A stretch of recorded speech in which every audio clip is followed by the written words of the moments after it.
Boa noite.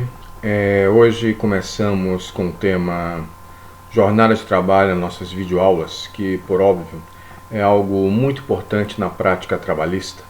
Tanto é assim que existe uma série de preceitos constitucionais, especialmente no artigo 7º, que quis justamente lá em 1988 registrar isso em nossa Constituição, o que causa até certa estranheza em alguns países estrangeiros, que essas cláusulas que existem dentro da nossa Constituição Federal, que trate justamente de direito do trabalho e nesses detalhismos que estão mais para questões infraconstitucionais do que para constitucionais.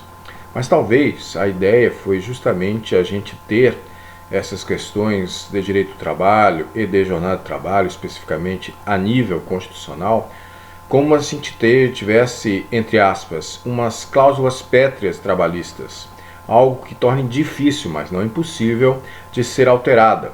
Então, aí que aparece justamente, dentro da Constituição Federal, no artigo 7º, preceitos constitucionais que tratam das jornadas diárias e semanais de cunho ordinário, dando justamente aqui para o trabalhador esta proteção de que, salvo esses 50% já posto aqui como jornada extraordinária, como tudo que ultrapassa as 8 ou 48 horas diárias ou 44 semanais, ele vai ter justamente a possibilidade de cobrar um adicional de hora extra, salvo o acordo ou convenção coletiva que, como veremos nessas aulas de jornada de trabalho, com a reforma de 2017, isso alterou bastante.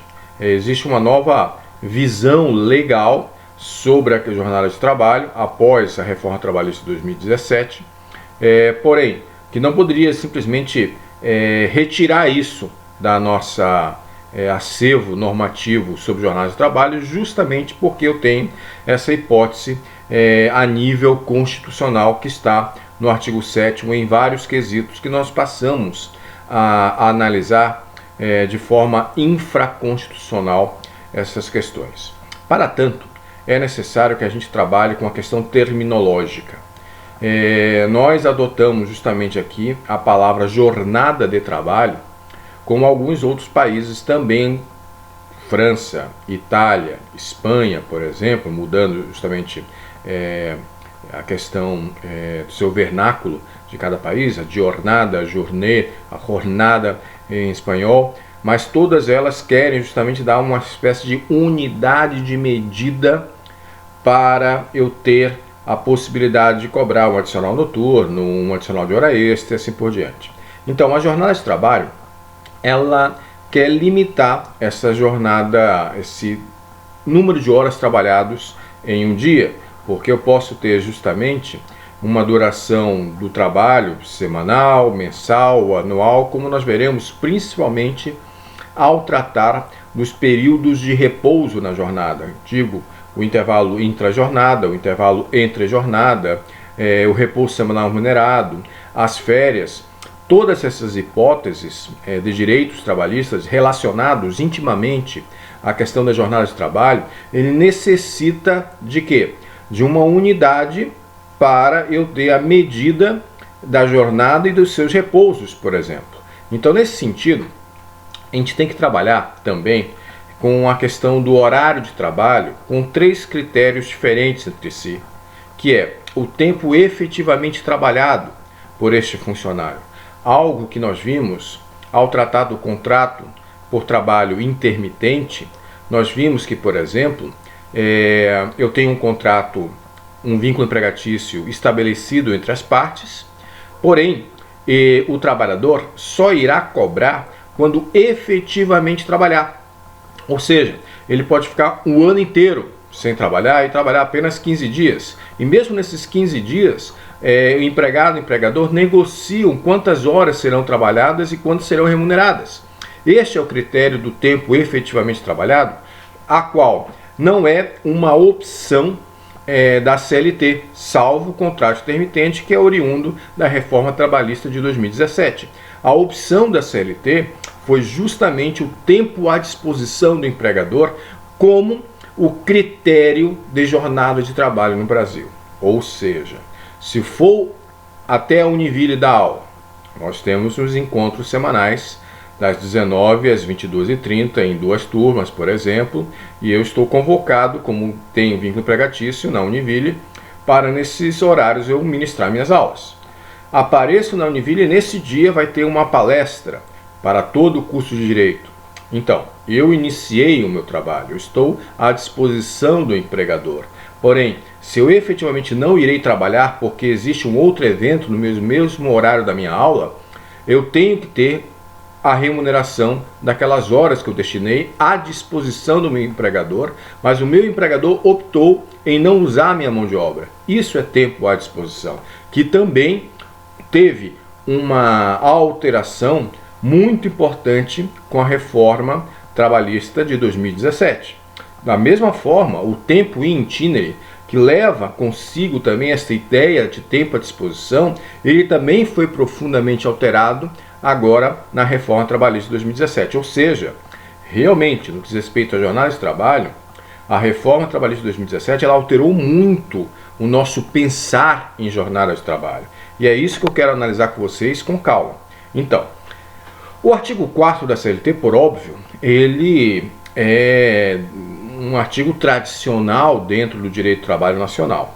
Porém, ele foi alterado, meus caros, levando um pouquinho mais próximo o critério de tempo à disposição para o critério do tempo efetivamente trabalhado. Vamos lá.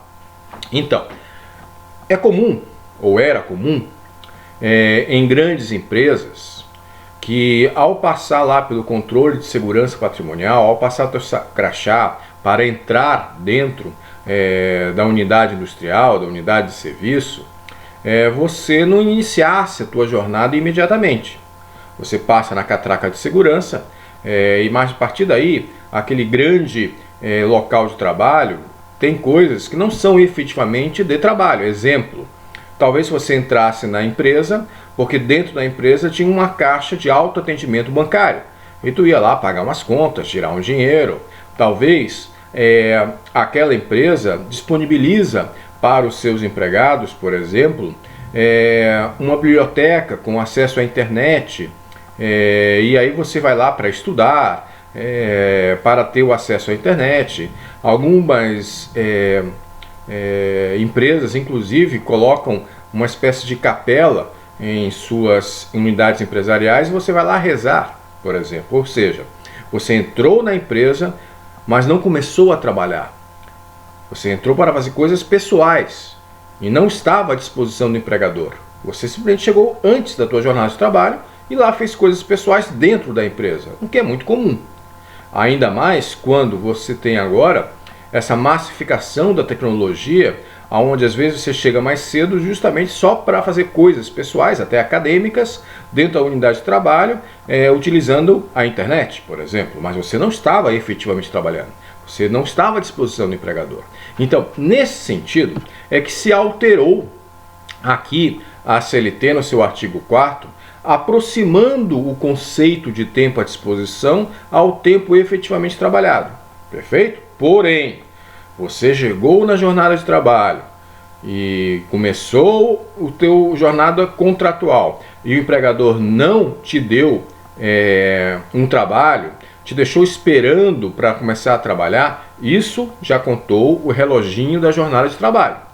O que se mudou aqui é quando você chega mais cedo ou sai no seu horário de trabalho e continua a empresa fazendo coisas pessoais. E aí tem ali uma série de incisos no artigo 4º que não existia antes da reforma do trabalho de 2017, que é quando você sai da empresa ou chega antes na empresa, mas daí você fica fazendo práticas religiosas, vai jogar bola com os seus colegas de trabalho no campinho que tem lá na empresa, obviamente você não está trabalhando. Então aí a CLT ela se alterou justamente para dizer, epa, aqui parou o reloginho trabalhista. Aqui você não está mais à disposição do empregador. Você não pode combinar com os teus amigos, com os teus colegas de trabalho, acabando a jornada, ir jogar bola, e só depois que sair de jogar bola, vai no vestiário, toma banho, toma uma cervejinha lá dentro da empresa mesmo, e aí bate o cartão e quer que o teu empregador pague por essas horas. Isso que mudou no artigo 4º da CLT. Perfeito? Então, se aproxima o tempo efetivamente trabalhado, mas se conserva apenas aquela questão. Eu entrei na empresa, fui no caixa eletrônico, paguei minhas contas e só depois passei o meu crachá lá para eu ter o meu registro de horário e começar a contar as minhas 8 horas ordinárias de trabalho, o meu intervalo entre a jornada, terminou, eu passei o crachá de novo e acabou a minha disposição. E aí, a partir daí, quando eu saio da jornada de trabalho, eu posso fazer o que quiser com a minha vida. Não estou mais à disposição do empregador.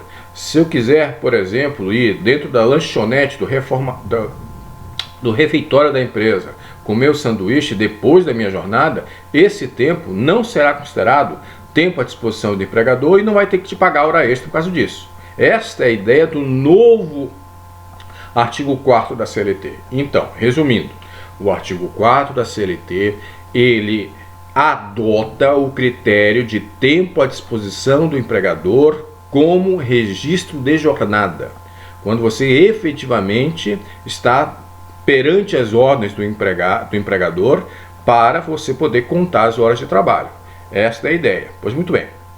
Dentro disso, eu tenho uma série de artigos na CLT e também interpretações do TST sobre esses artigos. Então, acabei de falar para vocês que em outra aula a gente vai falar sobre períodos de repouso. Um deles é o que está no artigo 71 da CLT e trata sobre o intervalo intra-jornada. Então nós vamos estudar lá que a partir de 6 horas de trabalho contínuo eu tenho direito justamente a esse intervalo. Então, trabalhei 6 horas, eu tenho aqui um período de intervalo.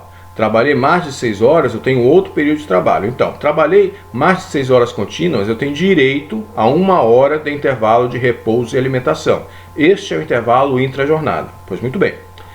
Se teu empregador entendeu que vai te dar mais de 1 hora, vai te dar 1h30 ou 2 horas, isso extrapola o limite legal do artigo 71. E aí vem a súmula 118 do TST e diz, espera aí, mas se ele ficar 2 horas de intervalo entre a jornada e tiver que sair mais tarde por causa disso, eu vou computar isso como hora extra, porque ele estava à disposição do empregador, que deu mais de 1 hora de descanso, por isso ele teve que sair mais tarde da empresa e eu vou computar isso como hora extra. Esta é, por exemplo, a interpretação da súmula 118 do TST, quando o empregador, por alguma razão, dá mais de 1 hora de intervalo entre a jornada, ok? Porque se considera, então, jurisprudencialmente, que você estava com tempo à disposição do empregador.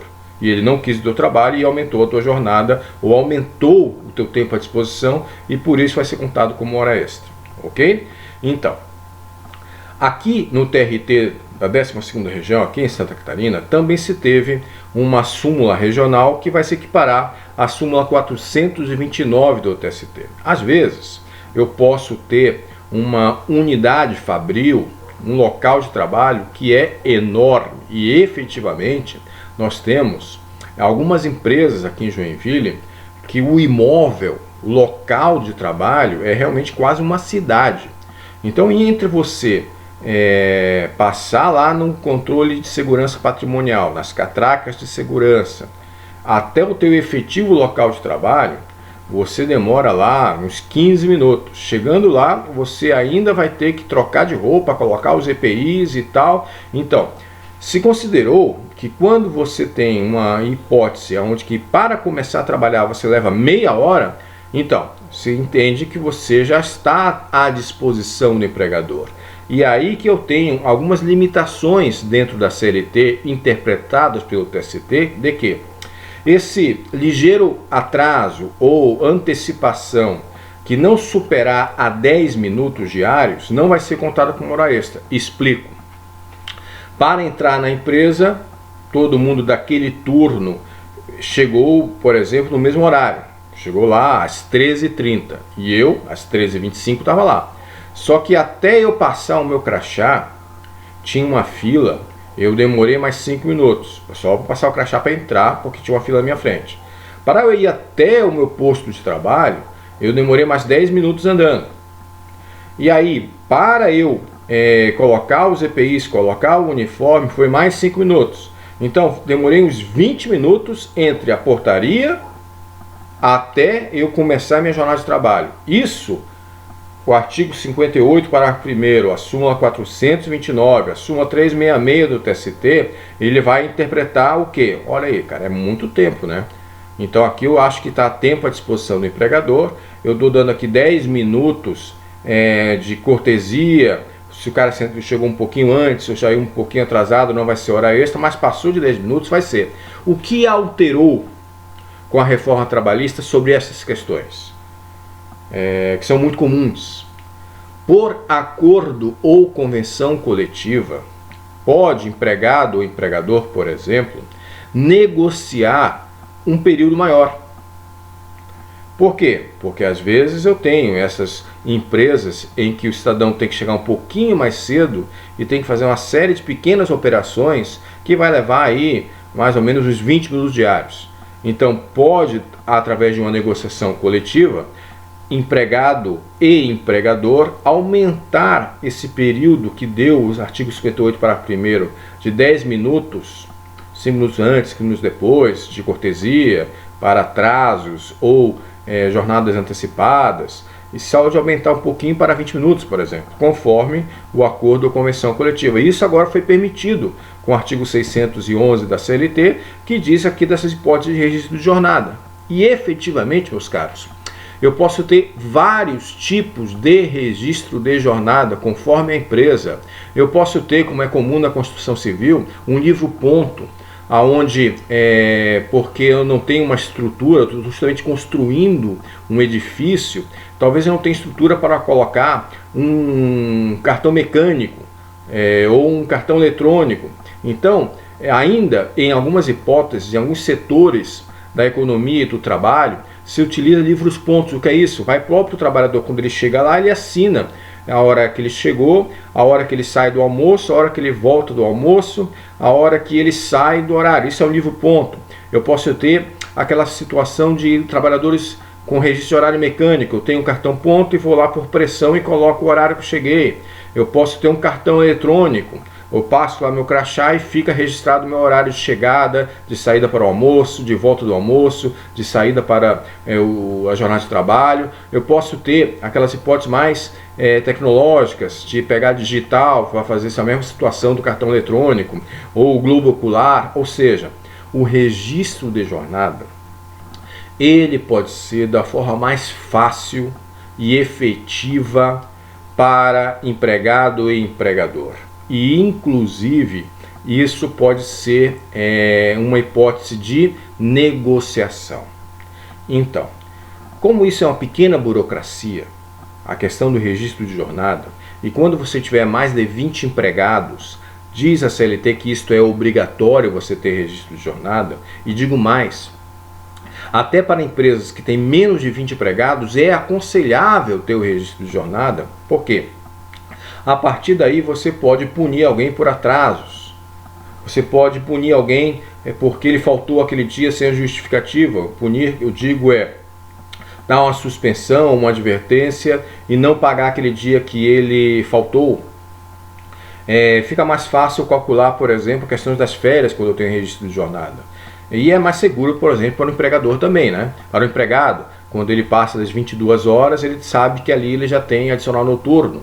Então, o registro de jornada, ainda que não seja obrigatório agora com a reforma trabalhista, para empresas de mais de 20 empregados, até para estas que têm menos de 20 empregados, é aconselhável por uma série de razões. Só que daí, empregado e empregador podem optar como é que vai ser feito isso, via acordo ou convenção coletiva, como está lá no artigo 611A, que é, como nós já falamos em várias aulas, a grande questão, uma das grandes emblemas da reforma trabalhista, que é essa questão em que o negociado prima sobre o legislado. Então, acabei de falar, se na CLT eu tenho um limite de razoabilidade, 10 minutos diários para você chegar antes ou chegar um pouquinho atrasado, isso não altera em nada, eu posso aumentar para 20 minutos via convenção coletiva.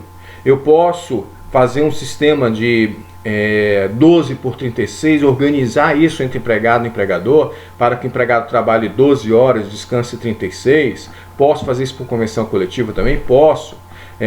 Posso fazer um controle de jornada por exceção. O que é que seria isso?